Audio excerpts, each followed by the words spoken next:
I think I'm gonna have to hold this mic, which is extremely ghetto. I don't want to hold it, but I think I'm gonna have to because there's just no way it's gonna look good if I'm gonna have to figure out a new setup.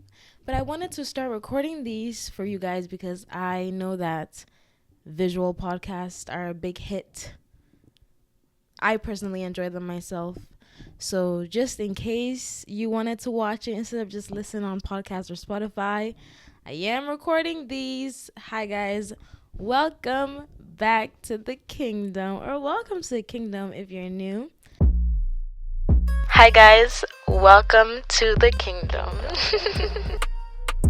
This is your host, the one and only King Core.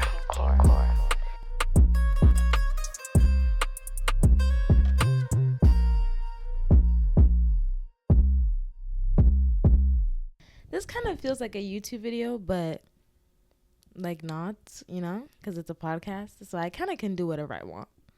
This is a lot of power you guys are giving me over here, because now you can see what I'm saying. I don't know if I like that or not. I actually don't know if I like this or not, but I'm gonna have to do it because I want the best for you guys, and I want to give you what you deserve. And this is what you deserve. The best of the best. So here it is. My first visual podcast. And today's title, as you can tell, is Answer the Call. Answer the call. Not the call from the guy that you want him to call you and you're looking at your phone dying because he hasn't responded in 3 days. Babe, he's not going to respond. I'm sorry. I hate to break it to you. He doesn't want you. But that's not what this podcast is about. This is about answering God's call. God's call. Answering God's call. Believe it or not, God actually calls often. He calls you often. He's always calling. He's blowing up your line. And you're always just decline. Do not disturb. Silent. Sorry, God, my phone was on silent. I'm sorry, I missed your call. My phone was on silent. My phone has been on silent for the past 18 years. I actually don't think my phone works. Actually, my battery's low. I'm actually on 92%, so I might have to call you back. I have other things to do. I feel like that's what we sound like to him. We sound like, hey, dude, I'm sorry. I just don't got time for you right now. But God is always calling. He's always calling, and we are always just missing it. And today I'm going to walk you through how I answered the call because, as you guys know, I've been going through a very transformative season in my life. If you don't know, I've literally made it everything about me because it has become everything about me. And whatever. I was going to kind of make a caveat, but I'm not going to explain myself because I'm just not going to explain myself. I answered the call and I live a very public life. So this has to be public as well. There's no way I can just keep God silent now that he's made himself so evident in my life. And I told you guys that I was going to tell you all about my summer. The last episode of season 1, I was like, okay, I'm going to go discover myself and I'll be back, I'll be back. And I just want to say the week before, that was the worst week of my life. And I think when you finally answer God's call, it comes at a time where you really needed that call, You never really when someone's blowing up your phone, I feel like you always pick up when you've just finally had enough. But I hadn't had enough of him calling. I had enough of me declining. So I was like, you know what? It's time. It's time to actually finally pick up the phone. Pick up the phone, baby. I know you're home, baby. Okay, sorry. Yeah, let's go back a bit, okay? Let's go back to me as a child. I feel like many of you watching may have had the same upbringing as me. If you didn't, then I don't know. But my upbringing was very, religious. I went to a private Christian school for elementary before I came to America. I had a very prayerful grandma. I knew God, you know? Not on a deeper level, but I knew there was a God, and I knew I was supposed to be worshiping him. I knew I said the Lord's Prayer at church and at school every day. The motto of my school was true knowledge is to know God. That was like our school's like logo. True knowledge is to know God. In elementary school. And God was just something that was always berated in my head, you know? To a point where I felt like I should be worshiping God because I have to be worshiping God. And that's how I kind of viewed God for a long time, was like this guy that I just have to worship. Like, you know, I gotta pray to him. I gotta like, okay, God, hi, you know, like once in a while when I need something, hey, you know, I actually really need money right now. Can you please do this solid? Or hey, like I'm feeling so bad, or I'm sick. You know, I always went to God. If some of you don't know, I have sickle cell anemia, and well, I don't have sickle cell anemia anymore because I serve a living God who won't let me have sickle cell anemia anymore. Who actually took it away. He took it away. But we'll get into that later. So I used to have sickle cell anemia. That's such a crazy thing to say. Whoa. Okay. Yes. I used to have sickle cell anemia. I used to. Oh, wow. I can't believe I just said that. Okay. And whenever I would have these pain crises, I don't know if you know sickle cell anemia. I'll do a whole podcast on that because some of you guys want me to, but it's just a blood disorder, you know, messes up your blood cells. You get sick a lot, tired easily, skinny, tired, sick, weak immune system. But one of the consequences is extreme excruciating pain. Extreme excruciating pain all the time. Like all the time.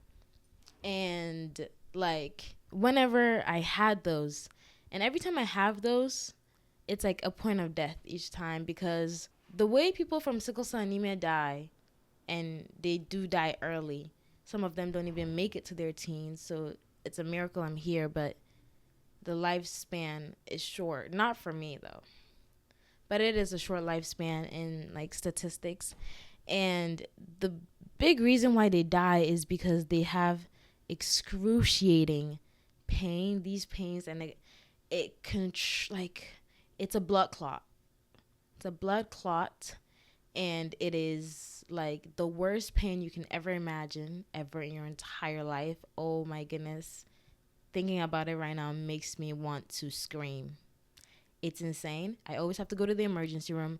I'm always on oxygen. I'm always on morphine, really high pain meds, and opioids. Like, it's really bad. And whenever those will happen, that's when I really saw God's hand in my life, because it's like, yo, I could have died. Like, I could have died. Like, I could have died. You know what I mean? The way people with sickle cell die is it always starts with a crisis. So whenever I had a crisis, it was always like, is today my time, you know? But I never really took those thoughts seriously because I knew God wouldn't let me die. Like, what? Like, no. Like, I'm going to be okay all the time.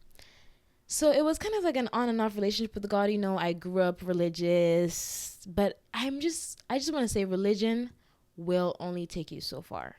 Religion only requires a face value sort of relationship with God, where it's like you're doing these things and you're performing these acts, or maybe you're going to church on Sunday, and maybe you're in the church choir, and all these things you're doing on the outside, but you don't have a real connection. That's why religion can take you only so far. Relationship requires a deeper level of you and a deeper level of sacrifice. It is a big sacrifice, but it is the best sacrifice you can ever make. So, moving on from my childhood, that's how I grew up. I sort of had this thought of, if I didn't grow up in that environment, would I have been Christian? Would I have acknowledged God? Because that's a genuine, question. Like, a lot of people aren't Christian or don't know who Jesus is because of the way they were brought up. A lot of people who became or are into Jesus right now is because they grew up with somebody who was also into Jesus. So it brings in the question like, okay, if I had grown up in a different continent, on a different side of the world, would I know Jesus? Would he still be true to me? Those are questions that I think about often. But a lot of you wanted to know how this journey began and, the process of it and kind of how, like, it all happened. And to me, honestly, it's still a shock. Every day, it's still a shock. Every day I have to deny something that I used to do or love. It's always like, whoa, you just said no to that, So let me bring you to, not the past, not the very, very past, but the immediate past, right before this moment. So I would say this summer. Actually, let's start in December of last year. In December of last year, I decided to go on a 1-week social media fast. And 1 week to me was a big deal because I love Instagram and I love Twitter. So I was like, 1 week, no social media. I'm going to get into my Bible and I'm going to get into my word and I'm going to watch sermons and all that.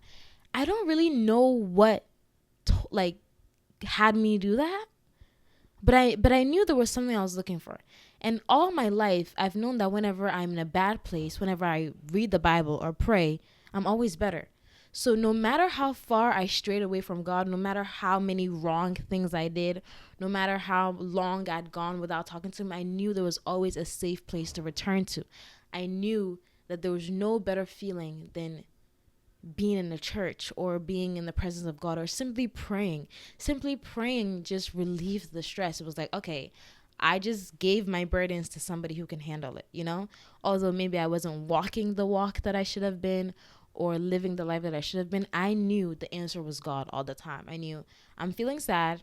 God is the solution. And I'm stuck or I don't know where I'm going. I don't have direction. Anything that I kind of came across like hard in my life, I knew there was somebody I could talk to. There was somebody that I could return to. So God was always in the back of my head.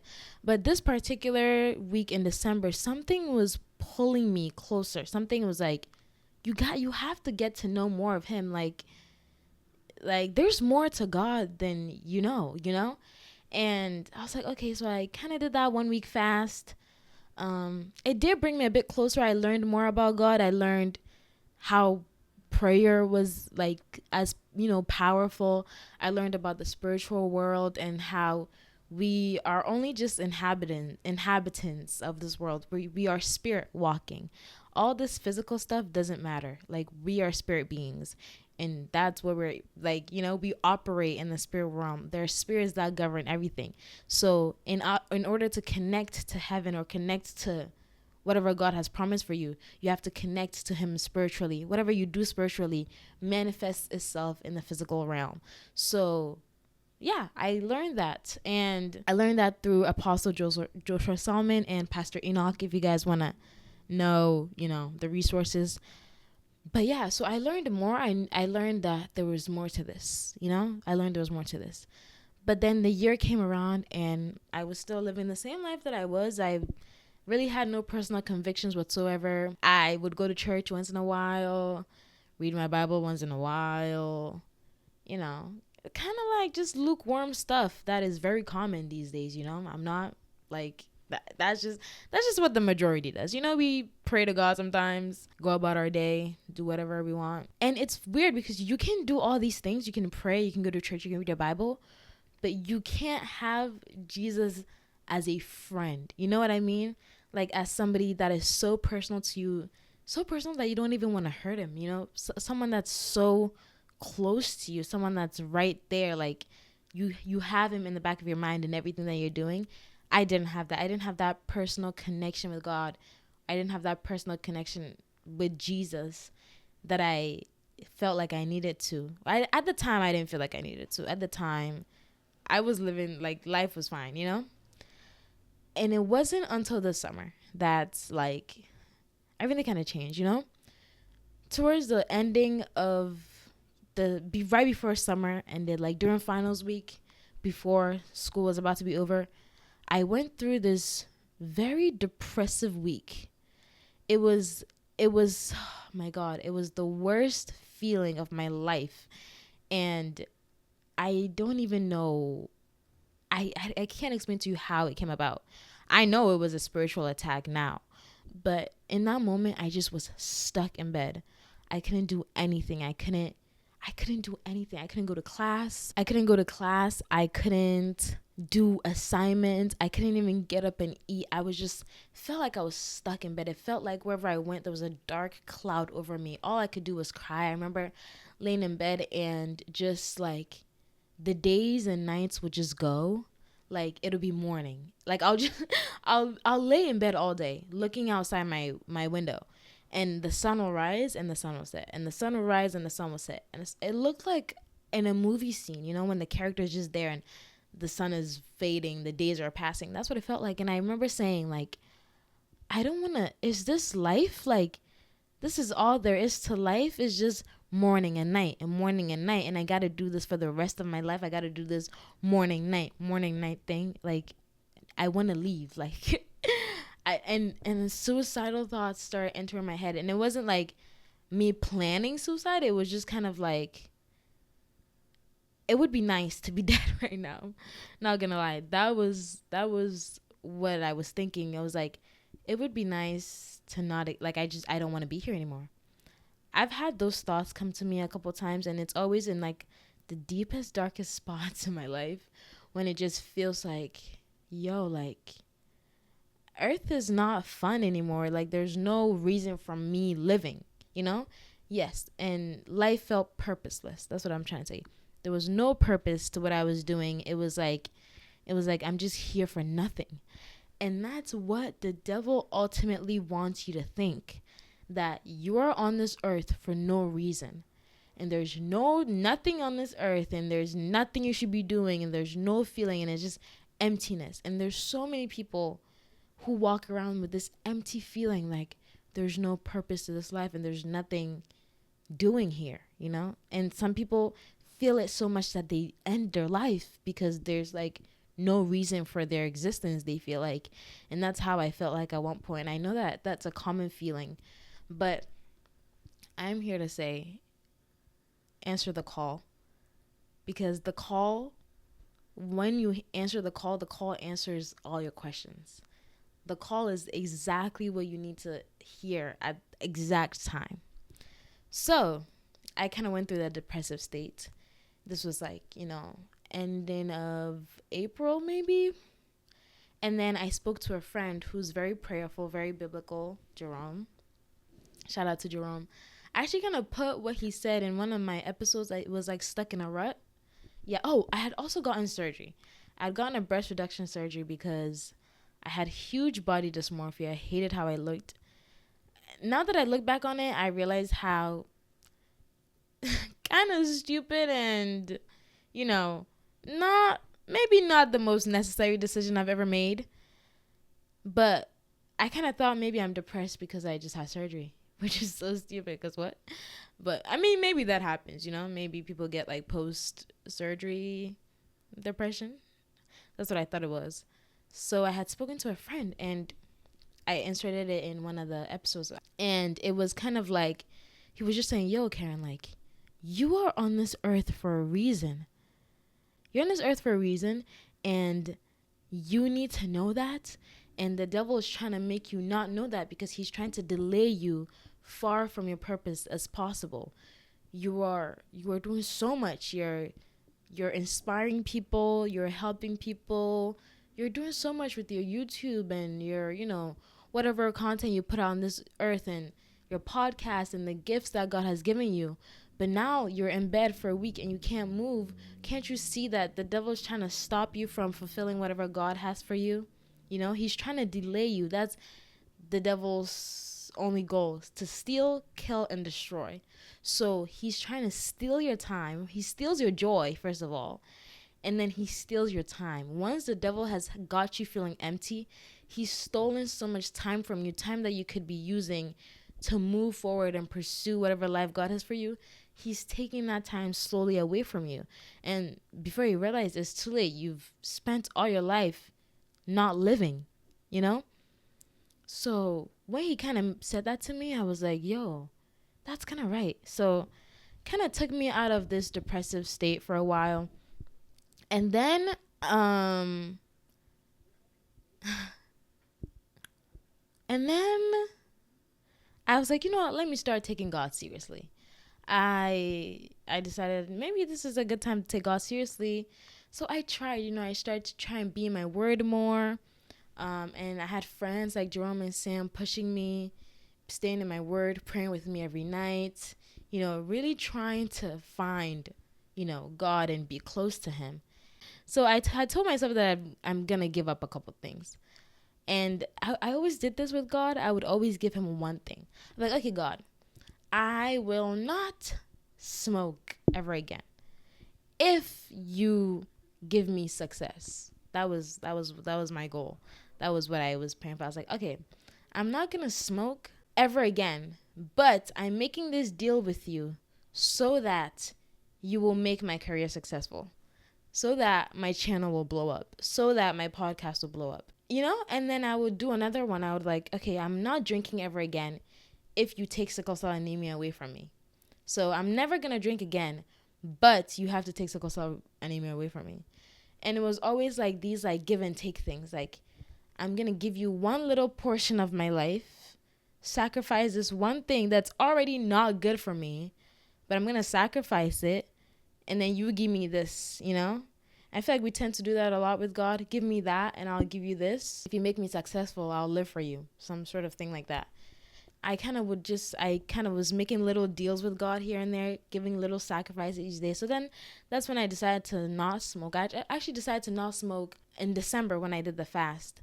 But then I kind of broke it on 420 because I thought it was 420 and I was like, I deserve to smoke. It's 420. So I kind of broke it. So then during the end of April, I was like, okay, you know what? I'm never smoking again if you do this for me. And I was kind of giving little sacrifices here and there, but I still was trying to get close to him, still trying. Everything started on May 29th. I think that was kind of the turning point of my life. On May 29th, two things happened. And I think it's really cool how this world is really a battle of light versus darkness, right? Light versus darkness. And whenever the devil sees that you're trying, or whenever darkness sees that you're trying to move towards the light, he kind of wants to bring you back, if that makes sense. So on May 29th, my friend Sam, he has a group called Salvation Youth where they do, prayers, kind of like a youth ministry. On May 29th, they were having a revival service. And it was kind of like a service to kind of, bring people back to God. Because it was the first service or first kind of prayer event after a whole year of quarantine. So it was a chance for people to come back and reconnect with God. It was called Recharge. And I was definitely going because I needed a recharge. Also, I had to go because Sam and Jerome will not let me live if I didn't go. So I was going to go, and I had always been a point to go, right? But on that day, and I really, really am hesitant to talk about this because I do not want to... I have to talk about this in a very smart way because previously I have mentioned people on this podcast and I've mentioned events and life situations on this podcast, and I have not gone about them in the right way at all. So I need to talk about this smartly. But let's say, so May 29th, I had the prayer event that night. That morning, I had been asked to hang out with a friend. And it was somebody that I was looking forward to hanging out with. So I said yes, of course. And then I was like, but I have church that night. They were like, okay. So I'm hanging out with this friend.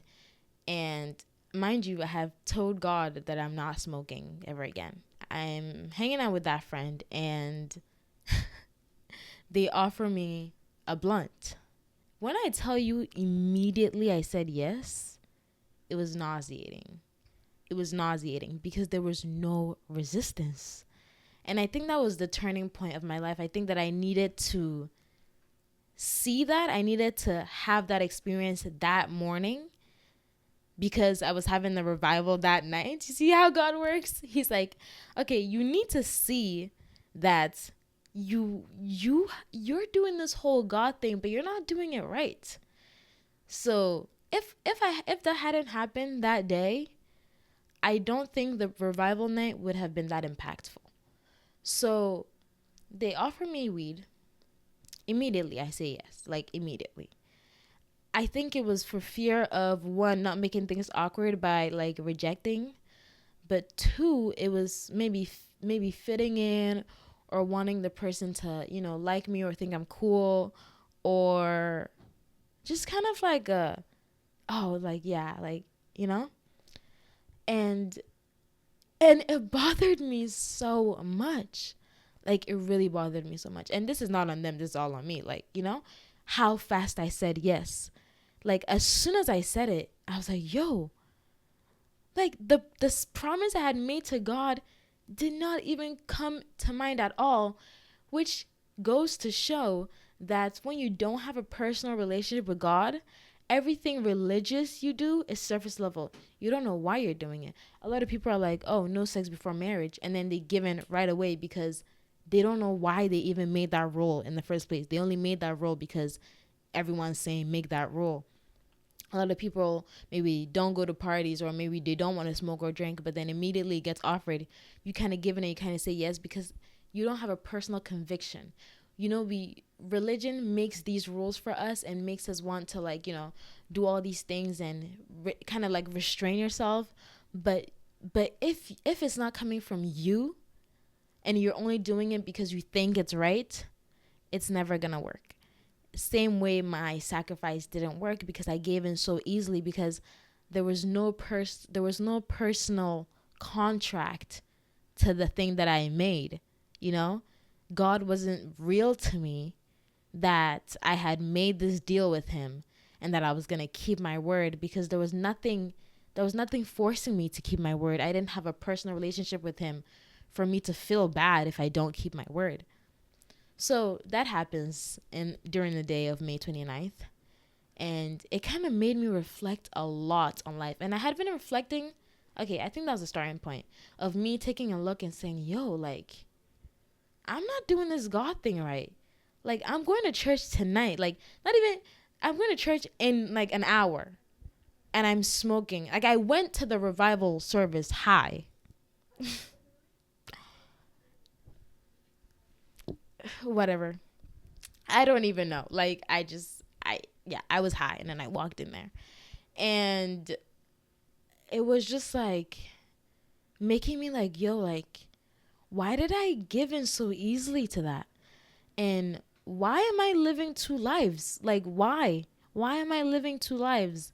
Why am I, because I see people who walk for God for real. I know people like that. And it was like, why am I not doing that? So it kind of was like a whole reflective moment for me. So then I go to a revival night, and it was very, very like, I immediately I walked into the presence of God was so strong that I didn't even feel high anymore. It was just all Holy Spirit.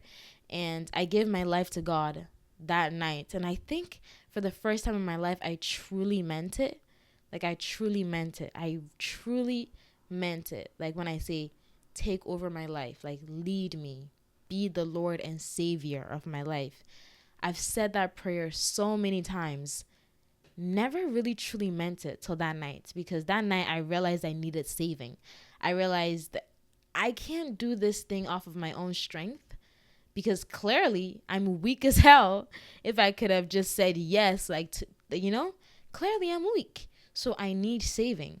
So I gave my life to God that night. And I think from then on, some things started to slowly change. So I went home and I was battling. Oh my goodness. I think when the devil sees that you kind of mean it, like, oh, she's being for real this time, I think he turns up the heat. Because right after that, the following week after that, guys, that was when I say I didn't know peace, there was no peace.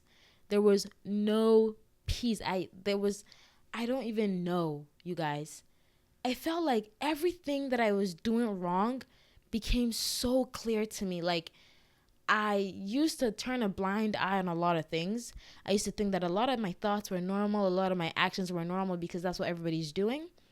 But as soon as I said yes to God, and as soon as I, said that salvation prayer at church, and I meant it, and I really wanted that change, I started to realize, like, yo, I'm flawed, like OD, like I'm so flawed, and it was a battle. If I'm like, I wish I could explain to you. I have never hated myself so much. Like every day was a battle, and it wasn't even. It started slowly. It started with like needing validation, like my need for validation through Instagram, through social media, through boys, through everything that I was doing and everything that I was idolizing. I realized I was idolizing relationships. I wanted to be in a relationship so badly that I didn't even care who it was. I just wanted somebody to like me.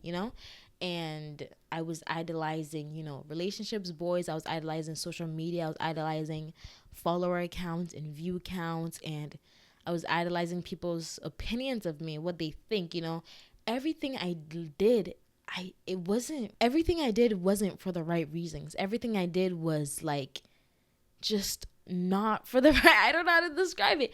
Everything I did was so messed up, but I didn't see it at the time. You know what I mean?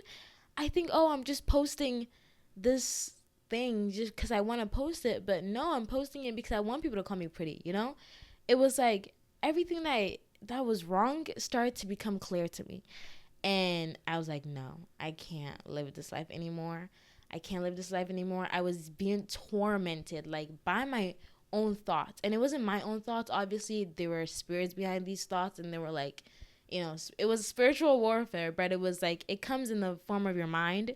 So you're thinking these thoughts. And I was thinking the worst thoughts of myself. Like, oh my God, the worst thoughts. And I don't know how to describe it other than there was no peace in my life. For a good 2 weeks, I was restless. And I was doing everything I could to overcompensate for the fact that I'm lacking so much. Like, I can see that I'm lacking so much. I can see that I'm so flawed, and I can see it. For the first time, I can see it. And instead of maybe taking a step back and trying to analyze why, like, all these, what I'm doing, why I'm doing what I'm doing, I turn up the heat, and I fully indulge in all these idolizations. It's like I'm overcompensating for the emptiness by filling it up with what's making me empty. And my favorite thing by Jackie Hill Perry is that we are looking towards idols to make us whole, but no idol can make us whole, because the only person who can make us whole is the person who created you. That's my favorite quote. And it was so true. I'm trying to fill this like emptiness and wrong that I feel. I'm trying to fill it up with the things that are making me feel the same way. And it was just an endless cycle of, indulging in things, and then me leaving empty, and then indulging in them, and then leaving empty, and then indulging in them, and then leaving empty, until I hit my breaking point one time.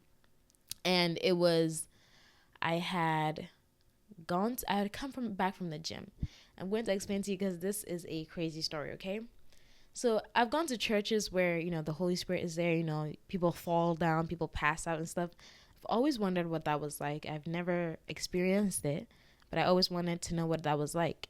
So one time I was in my car and I was coming back from the gym, and it was during one of these like, weird moments in my life where I'm just like not myself, and I'm the worst version of myself ever, because I'm just not good in that moment. And I'm listening to worship songs, because I used to listen to worship every morning. And it was the song Make Room by something, I don't know, but it's called Make Room. And it's like, I will make room for you, to do whatever you want to, Lord. Okay, so it was called Make Room. And I was singing that song. I'm driving, singing the song.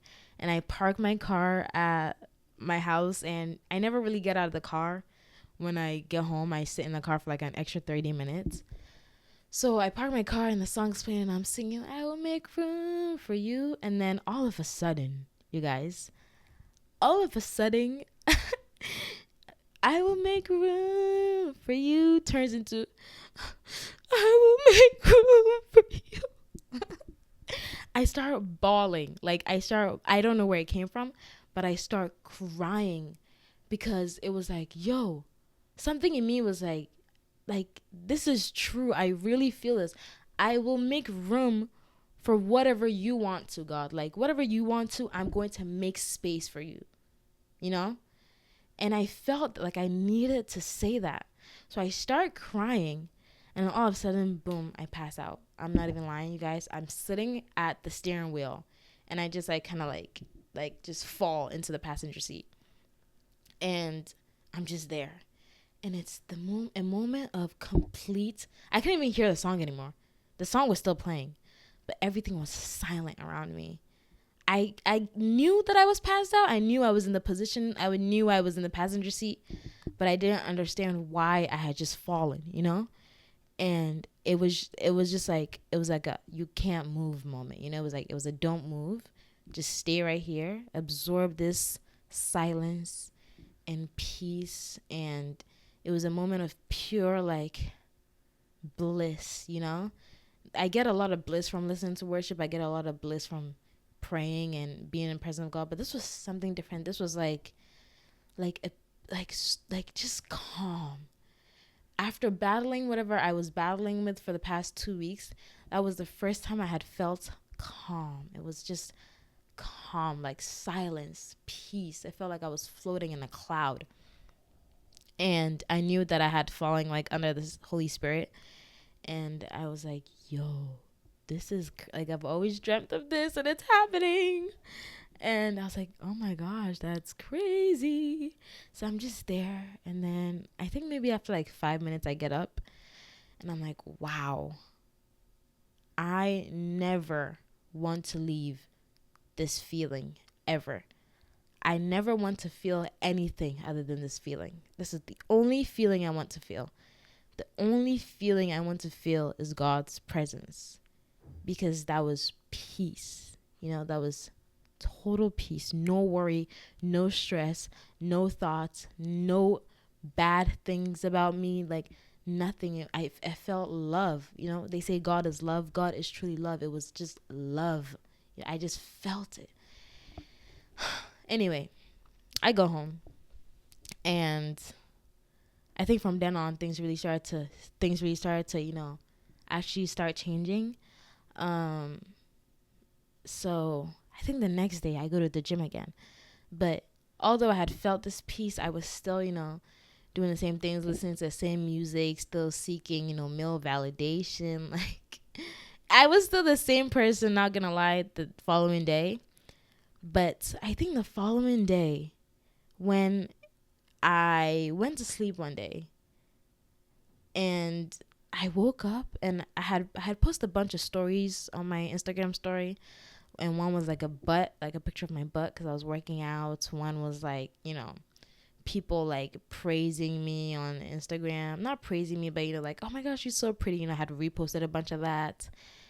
You know, normal things I usually do, like trap music, like everything that I normally do, I had posted it on my stories. I woke up one day, you guys, and I cannot explain this as much as I've tried to explain it on so many different mediums and to so many different people. I cannot explain the feeling, but it was somebody woke me up. Well, the Holy Spirit woke me up in the middle of the night. It was like 4 a.m. And I said this on the last episode of season 1. It was like 4 a.m., June 19th. And I woke up, and it was kind of like a, you know what to do, you know? It was like, okay, Karen, like I've brought you here to this place. Now you know what to do. Like, I woke up and I was like, and I woke up and all of a sudden it was just clear to me. Oh, this is what I'm supposed to do if I want to feel this presence every day. Like, you know what to do. Like, that was the only thing that was ringing in my head is, you know what to do. Like, you know what to do. You've known what to do this whole time. You just didn't want to do it because it was hard for you. But you know what to do. You know what to do. You know what to do. And what I needed to do was pick up the phone and answer the call. And in that moment, in that middle of the night, I was like, okay, yeah, I know what to do. I know what to do. Why didn't this thought ever occur to me that this is what I needed to do? I needed to live for God. Like, I needed to live for God. Genuinely live for Him. I was made to live for Him. If I want Him in everything that I have to do, I need to live for Him. Live for Him. My whole life should be about Him. That's the only way I'm going to have Him with me every step of the way, is when I give Him all of me and not just a little bit. Because if I give Him all of me, He's going to give me all of Him. And all of Him is goodness. All of Him is joy. All of Him is peace. All of Him is love. All of Him is worry-free, stress-free. All of Him is love. You know, like, there's no bad thing about God. Not a single thing. Like, everything is understanding and compassion and love and joy and every good thing in this entire world. And if I need that, then I need to leave this world and this world that I'm living in. And I need to leave it all behind and live for Him. I need to go against the grain. I need to go against society. I need to become like my Jesus freak friends that I used to laugh at and make fun of for not partying and not doing anything and calling them boring and looking at them weird when they wanted to pray at like crazy hours of the night. I need to be like them. Because clearly they figured it out. They know what they're doing, you know? They're not doing this for no reason. They wouldn't just get up and leave the world. You know how fun the world is?